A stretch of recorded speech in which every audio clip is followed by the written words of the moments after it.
हुकूमत जो है वो बहुत पूरी तरह घबराई हुई है और बौखलाहट भी है।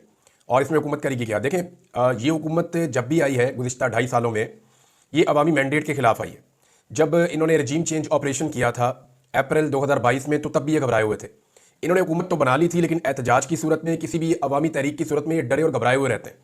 और उस वक्त भी फैसला इसलिए नहीं हो पाया कि पाकिस्तान तहरीक इंसाफ को निज़ाम के अंदर से उम्मीद रहती थी कि अदालतें कोई इंसाफ दे देंगी या सिस्टम के अंदर कहीं कोई गुंजाइश निकल आएगी और अवामी ताकत से हम इक़्तिदार में आ जाएंगे। लेकिन जब भी एहतजाज की कॉल दी गई तो इस हुकूमत ने बड़ी बदतरीन किस्म की फसादियत का हर दफ़ा मुजाहरा किया, लोगों के ऊपर अटैक किया, चादर और चारदीवारी का तकद्दुस पामाल किया, बड़े पैमाने पर गिरफ्तारियां की गई, बेशुमार लोगों को टॉर्चर किया गया। अब तो ये रबड़ की गोलियां सीधी मारते हैं और स्ट्रेट बुलेट भी फायर किए गए हैं। अभी कोयटा का वाकया आपके सामने, इससे पहले दीगर वाकयात आपके सामने हैं। लोगों को बहुत दफ़ा गोलियां लगी हैं। हुकूमत जो है वो बहुत बुरी तरह घबराई हुई है। हुकूमत के कैंपों की मैं आपको अंदर की खबर दे रहा हूं कि हुकूमती लोग हमसे रब्ता करके पूछ रहे हैं कि क्या कोई इन्फॉर्मेशन है, पाकिस्तान तहरीक इंसाफ के लोग किस लेवल पे इस मामले को ले जाएंगे, क्योंकि जो ग्राउंड से इतलात आ रही हैं, लोग बहुत मोटिवेटेड है। जो आम पाकिस्तानी है वो इसको एक मौके की तरह देख रहा है। पाकिस्तानियों को लगता है कि इस रजीम से जान छुड़ाने का शायद इसके बाद उनके पास मौका ना आए। ये मौका है, इस रजीम से जान छुड़ाई जा सकती है। 2.5 साल से पाकिस्तान में जो खिचखिच चल रही है उसको हमेशा के लिए बंद करने का अवाम को एक मौका मिला है। अब हुकूमत जो है उसकी घबराहट बिल्कुल जायज़ है। अब घबराहट में हुकूमत करेगी क्या? हुकूमत घबराहट में ऑपरेशन करती है। हुकूमत घबराहट में अपनी स्टेट पावर जो है उसको इस्तेमाल करती है, रियासती ताकत का अंधा इस्तेमाल करती है, और यही वो करेंगे। इसके इशारे हुकूमत ने दे दिए और एस्टेब्लिशमेंट का आशीर्वाद हुकूमत के साथ है, बल्कि वो तो प्लानिंग के अंदर साथ शामिल होते हैं। तो अब जो है वो क्रैकडाउन शुरू किया गया है। लाहौर से क्रैकडाउन की इतलात आ रही है, पंजाब के मुख्तलिफ इजला से मजीद आ रही है। आज़ाद कश्मीर में भी क्रैकडाउन शुरू कर दिया गया है, जबकि गिरफ्तारियां और छापे पाकिस्तान तहरीक इंसाफ के कारकुनों पर हो रहे हैं। सवाए खैबर पख्तूनख्वा को छोड़कर, वहां उनकी हुकूमत है तो वहां पे उनके ऊपर क्रैकडाउन नहीं होता, लेकिन बाकी जगहों पे क्रैकडाउन हो रहा है। हुकूमत ताकत का पूरा इस्तेमाल करेगी, लेकिन एक हद से आगे नहीं जा पाएगी। क्योंकि मैं आपको एक चीज बताऊं, पाकिस्तान तहरीक इंसाफ ने जिस जगह पे पहुंचने का फैसला किया ना, जब जब उन्होंने अपना टारगेट सेट किया कि हम इस जगह पे पहुंचेंगे, पाकिस्तान तहरीक इंसाफ ने उस जगह पे पहुंच के दिखाया। मिसाल के तौर पे जब इमरान खान साहब ने कहा कि डी चौक आएंगे, और माजी में भी एक दफा कहा था कि आएंगे 2014 में, तो उस वक्त जो कुछ चौधरी निसार अली खान ने किया वो सबको याद है, लेकिन वो पहुंच गए थे। 2022 में जब उन्होंने कहा कि डी चौक में आएंगे, पूरी रियासती ताकत लगी थी, उन्होंने कहा था पहुंचेंगे, वो पहुंच गए थे। उसके बाद जब जब इमरान खान ने जहां जहां जलसे का कहा, वो वहां उन्होंने पहुंच कर दिखाया। अभी फाइनली जो पाकिस्तान तहरीक इंसाफ जब जलसे कर रही थी तो तमाम जलसों में रुकावटें थी, लेकिन तहरीक इंसाफ ने उस जगह पे जाके अपने कदम रख के वीडियो बना के इनके लोगों ने दिखाई कि हम यहां पे आ गए हैं। फाइनली डी चौक पे भी अभी अक्टूबर के अंदर पाकिस्तान तहरीक इंसाफ के लोग पहुंच गए थे, बहुत बड़ी तादाद में, लेकिन क़यादत के ना होने की वजह से सिचुएशन फिर किसी और तरफ चली गई। अब मामला यह है कि पाकिस्तान तहरीक इंसाफ इस मरतबा डी चौक कैसे पहुंचेगी, उसकी पूरी एक हिकमत अमली है। अभी हुकूमत के लिए भी हालात उतने आसान नहीं होंगे, लोग बहुत तंग आ गए हैं, और इस्लामाबाद के अंदर जो मुखालफत है वो बहुत बढ़ गई है। इस हुकूमत के खिलाफ इस्लामाबाद के अंदर जो मुखालफत है लोगों में, वो बहुत ज्यादा बढ़ गई है। अंदर से जो रिजेंटमेंट आ रही है, जो अंदर से मुजामत हो रही है इस्लामाबाद के अंदर से, वो इतनी सख्त है कि बाहर वाले लोगों को टैकल करें, अंदर वाले लोगों को टैकल करें। और अगर सिंध से और पंजाब से पुलिस को लेकर जाते हैं तो सिंध को और पंजाब को फिर कौन टैकल करेगा? अगर फौज को लेकर आते हैं तो फौज को तो सियासी मामले में लाना ही नहीं चाहिए, और वो पहले भी कुछ नहीं करती और वो आइंदा भी कुछ नहीं करेगी, और अगर कुछ करेगी तो उसका एक बहुत बड़ी कीमत होती है जो देनी पड़ती है, उस मुल्क को देनी पड़ती है। अब एक हद से आगे ये बढ़ नहीं पाएंगे, उसकी एक और बड़ी वजह भी है, आलमी प्रेशर बहुत बढ़ गया है। अमेरिका से, बरतानिया से, अक़वाम मुत्तहिदा से, यूरोपीय ममालिक से, पूरी दुनिया से, इवन गल्फ से, और हर जगह से इनके ऊपर यह प्रेशर आ रहा है कि आप पाकिस्तान में जो कुछ भी कर रहे हैं वो पाकिस्तान को सूट नहीं कर रहा। पाकिस्तान में जो पॉलिटिकल अनस्टेबिलिटी है उसकी वजह से पाकिस्तान की मईशत ठीक नहीं हो सकती, पाकिस्तान और गरीब और खराब होता चला जाएगा, और उसकी एग्जांपल्स मौजूद है। ये एक हद से आगे नहीं बढ़ पाएंगे। अगर अवाम अपनी ताकत के जरिए से इस्लामाबाद पहुंचकर बैठ गए तो फिर गेम इनके हाथ से निकल जाएगा। देखिए, पूरे मुल्क में फिर एक सियासी तहरीक चल पड़ेगी, और पाकिस्तान तहरीक इंसाफ के पास पूरा एक प्लान है, और उस सूरत में अपोजिशन को एंगेज भी किया जा सकता है। यानी जो अपोजिशन है, अब बीच में एक लिंक तो है ना फजलुर रहमान साहब का, कोई माने या ना माने, जमात इस्लामी या फजलुर रहमान साहब, हालांकि फजलुर रहमान साहब हमेशा एस्टेब्लिशमेंट के साथ खड़े होते हैं, हमेशा जाकर खड़े होते हैं वो हुकूमत के साथ, लेकिन क्योंकि पाकिस्तान तहरीक इंसाफ के कुछ लोग उनके साथ कंफर्टेबल हैं तो बातचीत करने में प्रॉब्लम आएगी नहीं। तो अल्टीमेटली जो हल है इन सारे मसाइल का वो अगले इलेक्शंस के अंदर है। आलमी दबाव अगर बढ़ता है और पाकिस्तान में अगर पब्लिक अपना दबाव बढ़ाने में कामयाब हो जाती है, जो वो इस्लामाबाद में बढ़ाना चाह रहे हैं, पाकिस्तान तहरीक इंसाफ की प्लानिंग तो यही है, तो अगर ये दबाव बढ़ जाता है तो मामला एक नए इंतखाबात की तरफ जाएगा, क्योंकि मईशत मजीद बोझ नहीं उठा सकती, होगा यही। और आलमी प्रेशर जो है वो इसकी एक बहुत बड़ी वजह है। मैं आपको एक चीज बताऊं, ये जो क्रैकडाउन हो रहे हैं ना, इसकी पाकिस्तान तहरीक इंसाफ के लोगों को वीडियो जरूर बनानी चाहिए। जिसके घर के ऊपर भी क्रैकडाउन हो वो नहीं बना सकता, साथ वाला बनाए हमसाया उसका। कुछ भी करें, हर चीज की विजुअल बनाएं। आपके घरों में जो सीसीटीवी कैमरास लगे हुए हैं इन्हें ऑनलाइन करवाएं, और इनकी एक्सेस जो है वो किसी और जगह पे भी रखें। इनका डाटा स्टोर करें, वो पहुंचाएं सबको, और वो डाटा ओवरसीज पाकिस्तानियों को दें, ताकि पूरी दुनिया के अंदर एक्सपोज किया जा सके इस रजीम को कि कितनी ज्यादती और जुल्म कर रहे हैं, कि आम शहरियों के घरों के अंदर घुस के चादर और चारदीवारी का तकद्दुस पामाल करते हैं, और इंसानी हकूक की बदतरीन खिलाफ वर्जियां और फाशिज्म पाकिस्तान में की जा रही है। तो ये तो सबको वीडियो बना के एक्सपोज तो जरूर करना चाहिए। अब जो हुकूमत के सख्त तरीन हमायती है उनमें से भी लोग अब आवाजें उठाना शुरू हो गए हैं। हामिद मीर साहब को बहुत पहले ये बात समझ आ गई थी। देखिए, हामिद मीर साहब ने लंबे अरसे तक इमरान खान साहब की मुखालफत की है, और जब ये रिजीम चेंज हो रहा था तो उस वक्त वो जब रिजीम चेंज हो रहा था तो ऐसा लगता था कि शायद वो उसके बेनिफिशियरी है, वो उसको इंजॉय कर रहे थे, उनके एटीट्यूड से ऐसा लगता था। लेकिन वक्त के साथ साथ उन्हें समझ आई कि नहीं, ये पब्लिक के साथ जुल्म और ज्यादती हो रही है, और अब वो जो बात कर रहे हैं वो जुल्म और ज्यादती के खिलाफ बात कर रहे हैं। इसी तरह और बहुत सारे सहाफी हैं। लेकिन यहाँ नजम सेठी साहब को अगर आप सुने तो नजम सेठी साहब ने भी एक एतराफ कर लिया है। मैं उनका स्टेटमेंट निकाल के आपको सुनाता हूं ताकि आपको समझ आए कि मामला कहां तक पहुंच गया है। नजम सेठी का कहना है कि जी, एक इमरान खान को रोकने के लिए मुल्क की मईशत को तबाह बर्बाद कर दिया गया। अपने एक शॉर्ट टर्म की बका के लिए सारी मईशत को, यूथ के फायदे को दांव पर लगा दिया। कभी इंटरनेट स्लो कर देते हैं, स्टूडेंट्स को इस पर बाहर निकलना चाहिए, ये आपकी रोजी आपकी नौकरी का सवाल है। ये जनाब नजम सेठी साहब ने कहा तलबा को निकलना चाहिए बाहर, क्योंकि अगर तलबा बाहर नहीं निकलेंगे ना तो मैं एक चीज आपको क्लियरली बता दूं कि आने वाली नस्ल के लिए नौकरियां कोई नहीं है। नौकरियां सारी रिटायर होने वाले अफसरान को मिल जाएंगी। यानी जिस महकमे में कोई नौकरी मिलती है, कोई चीज निकलती है, वो रिटायर ऑफिसर उसके ऊपर लाके लगा देते हैं।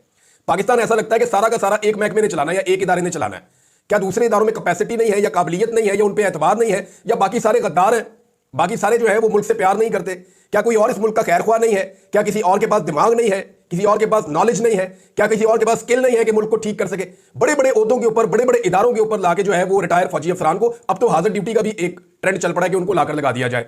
तो ये एक अफसोसनाक चीज है। ये जो इदारे सिविलियंस के काम करने के हैं वहां पे उन्हें काम करने देना चाहिए। बहरहाल नजम सेठी साहब ने जो बातें की हैं, अब उन्होंने ये हकीकत तस्लीम कर ली है। इससे पहले जो वो रिपोर्टिंग करते रहे गुज़िश्ता 2 साल 2.5 साल में, वो एस्टेब्लिशमेंट की या पीडीएम की ख्वाहिशात को खबरें बना बनाकर पेश करते रहे।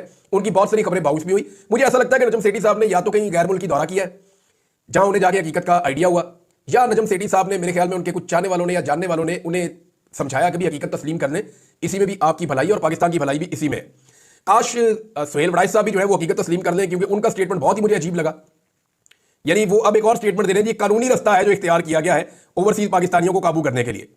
यानी सुहेल बड़ाइच साहब ये कह रहे हैं कि लंदन में कादी फायद ईसा के साथ बदतमीजी करने वाले सोशल मीडिया जंगजू आजाद मुल्क बरतानिया में रहते हैं, उन्हें ना डर है ना खौफ है, इसलिए वो एक हद से गुजर जाते हैं। हुकूमत पाकिस्तान ने कानूनी रास्ता इख्तियार किया तो 2 दर्जन मुलजिमों में से 7 ने माफी का ऐलान कर दिया। साबित हुआ कि पाबंदियां नहीं, कानून सादी मसले का हल है। सुहेल बड़ाइच साहब, वो कानूनी रास्ता नहीं था, वो किसी के बाप को उठा लिया, किसी की मां को उठा लिया, किसी के घर पे छापा मार दिया, किसी के भाई को उठा लिया। ये कौन सा कानूनी रास्ता है? ये कौन सा कानूनी रास्ता है? वो जिन लोगों ने माफिया मांगी उनको टेलीफोन करके खबर तो आप कंफर्म कर लें। उनसे पूछ तो नहीं, जो 2-3 लोग हैं उनसे पूछें जनाब आपके साथ हुआ क्या है, वो आपको असल कहानी बताएंगे। अगर वो नहीं बता रहे तो शानदाना गुलजार को फोन कर लें, शायद वो आपको बता दें, उन्होंने तो 2-4 जगह सुनाई भी है। तो आप इसको अगर कानूनी रास्ता करते हैं तो ये कानूनी रास्ता अगर आपके साथ 15 मिनट के लिए इख्तियार किया जाए ना तो आपका सारा का सारा नैरेटिव ही बदल जाएगा, आपकी सोच बदल जाएगी। तो मेरे ख्याल में ये कानूनी रास्ता नहीं था, ये जबर था, फस्तायत थी जो उनके साथ की गई है, उनके रिश्तेदारों के साथ की गई है। लेकिन इसके बावजूद वो लोग अभी भी खड़े हैं। वो फिर एवनफील्ड के बाहर जाके खड़े होकर नारे लगा रहे थे कि जनाब हमने इनको बख्शिश नहीं देनी, इन्होंने पाकिस्तान को माफ नहीं किया, हम इन्हें माफ नहीं करेंगे। बहरहाल ये क्रैकडाउन नाज़रीन चल रहा है, जबकि दूसरी तरफ पाकिस्तान तहरीक इंसाफ भी तैयारियां कर रही है। तहरीक इंसाफ की जो तैयारी है वो ये है जी कि इस्लामाबाद में अब एक सिमत से दाखिल नहीं होना। नॉर्मली होता यह था कि इस्लामाबाद में दाखिल होने के लिए तहरीक इंसाफ एक ही रास्ता इख्तियार करती थी, और सारे कंटेनर, सारी रुकावटें, सारा मामला उसी रास्ते पे खड़ा कर दिया जाता था, और वो एक रास्ता ब्लॉक कर दिया जाता था। पीछे 50,000 1 लाख जितना आदमी आ रहा है वो सारा उधर ही ब्लॉक है। अब क्योंकि वहां एक लंबी लड़ाई लगती थी तो वहां से लोग कुछ डिस्पर्स भी हो जाते थे। अब पाकिस्तान तहरीक इंसाफ ने डिफरेंट हिकमत अमली अपनाई। खैबर पख्तूनख्वा से और पंजाब से इस्लामाबाद में बहुत सारे रास्ते आते हैं, मारगला साइड से आते हैं, मरी साइड से आते हैं, पिंडी साइड से आते हैं, मोटरवे साइड से आते हैं, बहुत सारे रास्ते हैं जो इस्लामाबाद के अंदर एंटर होते हैं। अब पाकिस्तान तहरीक इंसाफ ने यह फैसला किया है कि हर रास्ते से काफिले आएंगे, बड़ी तादाद में आएंगे और वो इस्लामाबाद में एंटर होंगे।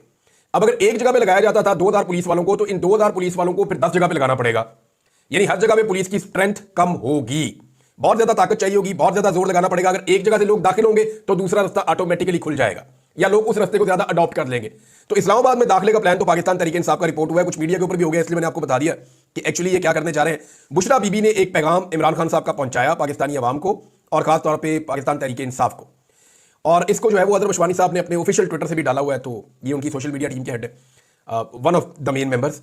तो बुशरा बीबी ने कहा कि खान साहब की हदायत है कि छोटे शहर से इस्लामाबाद आने वाला कोई भी काफिला 5000 से कम नहीं होगा। अच्छा, ये वो लोग हैं जो लेकर आने हैं अरकान असम्बली ने और ओहदेदारों ने, जो पब्लिक खुद आए वो उनकी मर्जी है, ये उनकी अपनी रिस्पॉन्सिबिलिटी है। और बड़े शहरों से 10,000 से कम ना हो। इसकी वजह यह है कि जब काफिला बड़ा होगा तो पुलिस के लिए आपको गिरफ्तार करना मुश्किल हो जाएगा। फिर यह भी कहा गया कि जो लोग इसमें शामिल नहीं होंगे या गिरफ्तार हो गए वो अपना 2nd, 3rd और 4th नॉमिनेट करेंगे कि अगर मैं गिरफ्तार हो गया तो फलां बंदा लीड करेगा, वो गिरफ्तार हो गया तो फलां बंदा लीड करेगा, अगर वो भी गिरफ्तार हो गया तो फलां बंदा लीड करेगा। और हर बंदा जब इस ओहदे के ऊपर आएगा कि अब मैं लीड कर रहा हूं तो वो अगले बंदे नॉमिनेट करेगा कि जनाब मेरे बाद ये और उसके बाद ये और उसके बाद ये है।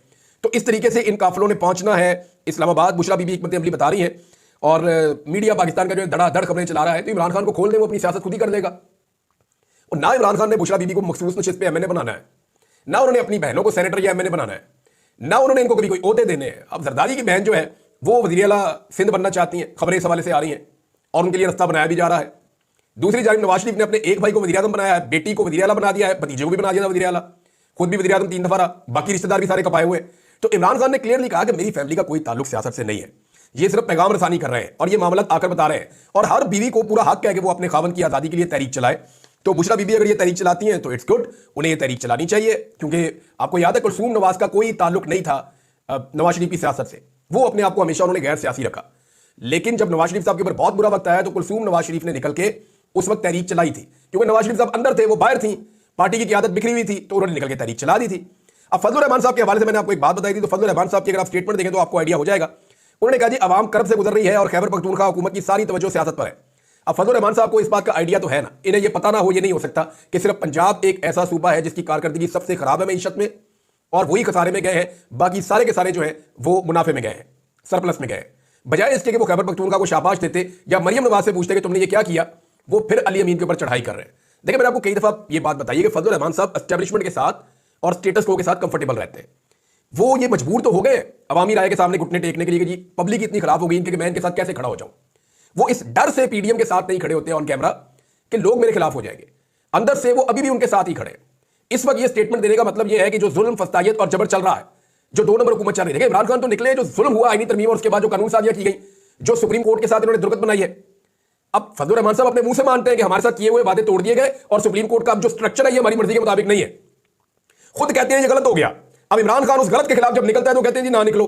असल मामला यह है कि फजलुर रहमान साहब ने जो आईनी तरमीम करवाई है मिलकर इन हुक्मरानों के साथ, और उसके बाद बाकी जो कसर रहेगी वो कानून साजी में पूरी हो गई है, तो फजलुर रहमान साहब ने जो आईनी तरमीम करवाई है उसकी प्रोटेक्शन भी फजलुर रहमान साहब कर रहे हैं। और पाकिस्तान तहरीक इंसाफ पहले भी उसके खिलाफ थी, वो फिर उसके खिलाफ निकल रही है। अभी अगर पाकिस्तान तहरीक इंसाफ के कुछ लोग समझते हैं कि फजलुर रहमान साहब को या बाकी जमातों को साथ मिलाकर तहरीक चलाई है, तो ये मुमकिन नहीं है। देखिए पाकिस्तान तहरीक इंसाफ जब भी इलेक्शन होगा वो सबसे बड़ी जमात बन जाएगी। फजलुर रहमान साहब के लिए क्या फर्क पड़ेगा? आज उनको कुछ 6 सीटें उनके पास हैं, 6-7 सीटें उनके पास हैं। आज फर्ज करें 8 उनके एमएनए थे ना टोटल, 2 मखसूस हो गए, 6 उनके अपने। तो फजलुर रहमान साहब के पास आज अगर 8 उनके एमएनए मौजूद हैं, तो अगर दोबारा इलेक्शन हो जाता है ये 8 भी नहीं होंगे। और अभी तो नवाज शरीफ और जरदारी और बाकी लोग फजलुर रहमान साहब की बातें मान लेते हैं, उनके काम शाम हो जाते हैं। इमरान खान तो किसी का काम ही नहीं करते, सियासी आदमी को तो वो फायदा देते ही नहीं, फजलुर रहमान को क्यों देंगे? तो फजलुर रहमान साहब के लिए इमरान खान से बहुत बेहतर ये हुकूमत है, इस बात को सारे समझें। वो इस हुकूमत को लंबा करना चाहेंगे बजाय इसके कि फौरी इलेक्शन हो और उसका फायदा इमरान खान साहब को हो जाए, वो ऐसा कभी नहीं चाहेंगे। वजीर खजाना जो है उन्होंने अब ये दावा शुरू कर दिया जी कि बड़ी अच्छी होगी इकॉनमी, और ये सारे आपको कहेंगे। अरुण चौधरी को भी आज इस्तेमाल किया गया बेचारे को, हालांकि इमरान खान के घर में उनकी क्या हैसियत थी वो सारे जानते हैं, कितनी हैसियत थी वो भी सारे जानते हैं। लेकिन आप अंदाजा करें कि जो आदमी इमरान खान के घर में जिसकी बहुत छोटी हैसियत थी, इमरान खान कितना बड़ा आदमी होगा कि उस बंदे को उठा गया मैंने बना दिया, और उससे आज प्रेस कॉन्फ्रेंस करवाई जा रही है और सारे मीडिया को कहा जा रहा है चलाओ इसको, और वो चल भी रही है। और वो बंदा रो रहा है बैठ के जिसको इकॉनमी का पता नहीं, इकॉनमी बर्बाद हो गई, हमने ये खड़ी कर दी, वो खड़ी कर दी, कख नहीं किया इन्होंने। आज नजम सेठी अपने मुंह से कह रहे हैं कि मईशत इन्होंने तबाह कर दी है। कोई मईशतदान उठाए पाकिस्तान का जो न्यूट्रल है, उसे पूछे, उसके मुंह के आगे कैमरा करेंगे, वो आपको फौरन बताएगा कि पाकिस्तान की मईशत इससे बुरी हालत में कभी नहीं गई जो अब इन्होंने कर दिया। जंगों के बावजूद हमारा इतना बुरा हाल नहीं हुआ जो अब इस हुकूमत ने कर दिया। अब ये प्रोपेगेंडा कर रहे हैं जनाब मईशत हमारी सेट हो गई है, सिर्फ ये प्रोपेगेंडा कर रहे हैं, क्योंकि इन्हें पता है कि अगर इनकी हुकूमत गिर जाती है तो हमारे पास कोई तो बयानिया हो कि कल को हम गए, हमने तो मईशत ठीक की हुई थी, ये तो इमरान खान साहब ने हमारी हुकूमत गिरा दी, वरना हम तो यहाँ पे दूध की और शहद की नहरें बहाने जा रहे थे। अगर आपने असेसमेंट करनी हो ना, तो वो पुराना सियासतदान नहीं है जो इनका वजीर खजाना है औरंगजेब साहब। उनके चेहरे से आपको पता चल जाता है कि वो सच बोल रहे हैं झूठ बोल रहे हैं। जब वो सही बात कर रहे होते हैं, सच बोल रहे होते हैं, तो आप उनके चेहरे, उनकी बॉडी लैंग्वेज को देखें, आपको वो रिलैक्स लगते हैं। लेकिन जैसे वो ये कहते हैं ना मईशत बहुत अच्छी चल रही है, हमने टारगेट अचीव कर लिया, तो आप उनकी चेहरा देखा करें, उनके रंग उड़े होते हैं, हवाइयां उड़ी होती हैं कि यार ये मेरे से झूठ बुलवा रहे हैं, मेरे गले फट जाएगा। क्योंकि वजीर खजाना को ये ओहदा देते वक्त ना उनसे ये वादा किया गया था कि पॉलिटिकल स्टेबिलिटी हमारा काम है, वो हम आपको ला कर देंगे इस मुल्क में, आपने मईशत को खड़ा करना है। और वजीर खजाना ने भी यही कहा था कि पॉलिटिकल स्टेबिलिटी के बगैर ये नहीं होगा।